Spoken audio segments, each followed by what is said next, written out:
Et comme à chaque année, l'été est synonyme de grands chantiers dans la province et l'Abitibi-Témiscamingue n'y fait pas exception. William Maillet est avec nous pour nous en faire le topo. William, bon, dis-moi tout. Quelle route que je dois éviter cet été et où seront les grands chantiers dans la région? Je te dirais, Alexandre, c'est particulièrement dans l'MRC de la Vallée de l'Or qu'il y a le plus de cônes oranges cet été. Comme gros chantier, on peut assurément penser à celui de la voie de contournement de la route 117 à Val-d'Or. Les travaux sont effectués de soirée et de nuit pour la réfection d'un tronçon de 6,3 km. Dans la réserve faunique La Vérandrie, un tronçon de 8 km aura également des travaux d'asphaltage. Le projet va s'échelonner sur une période de 2 ans.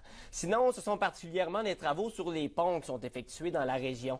Seulement pour le quartier Clérici, il y a celui de la rivière Kinogévy et celui du ruisseau Marcoux qui bénéficient de travaux majeurs, par exemple. Voici la conseillère en communication du ministère des Transports, Nicole Gaulin. On a eu un peu plus de budget cette année, mais évidemment, on a beaucoup de ponts, on a beaucoup de retard au niveau des ponts. Donc, je pense que tranquillement, pas vite, le ministère va arriver à reprendre du retard. C'est pour ça qu'il y a beaucoup de ponts cette année qui font l'objet de travaux. Mais ça se déroule un peu comme à l'habitude là, au niveau des travaux du ministère. À rappeler, par contre, c'est pas parce qu'il y a la semaine de la construction qu'au niveau routier que ça s'applique pas. Donc sinon, William, on l'a entendu, les chantiers ne prendront pas de vacances cet été, même pendant les vacances de la construction. Et les signaleurs routiers mettent en garde la population parce que depuis le début de l'année, le nombre de travailleurs blessés par des automobilistes a déjà surpassé celui de 2024 avec 163 de rapportés. 3 morts seraient également déjà survenus cette année.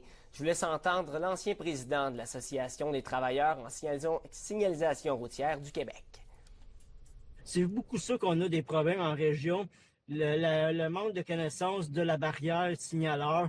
Puis il ne faut pas oublier que le signaleur ou la signaleuse sont comme un agent de police selon le Code routier du Québec. Donc, ils peuvent prendre votre plaque en photo puis aller appeler la police, puis vous pouvez recevoir une amende qui est quand même 4 points des mérites et de là pas loin de 400 pièces d'amende. Les signaleurs routiers appellent également à la prudence à l'approche des vacances de la construction. À chaque année, c'est la période la plus critique. Oui, donc on redouble de prudence et on lève le pied. Merci beaucoup, William. Je vous en prie.